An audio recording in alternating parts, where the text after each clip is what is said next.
গত বেশ কয়েকদিন আগে আইপিএলের দশম আসর খেলার জন্য বাংলাদেশের তরুণ পেসার মোস্তাফিজুর রহমান উড়াল দিয়েছে ইন্ডিয়াতে। তবে এবারের আইপিএলে তার একটির বেশি ম্যাচ খেলা হয়নি। তার না খেলা নিয়ে ইন্ডিয়ান গণমাধ্যমের সামনে কথা বলেছে মোস্তাফিজুর রহমান। তিনি বলেছে, ভালো ক্রিকেটার না হতে পারলেও আমি একজন ভালো মানুষ হতে চাই।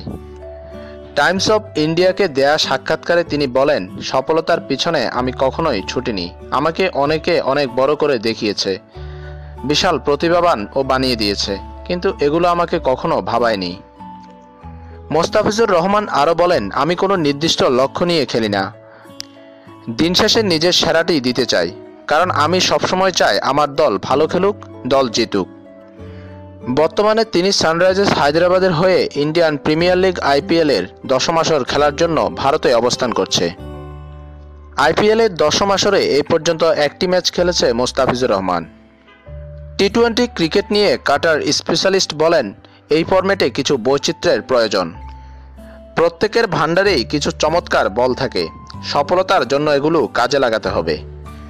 শ্রীলঙ্কা সফরে 2 টেস্টে 8 উইকেট নিয়েছেন এই কাটার মাস্টার।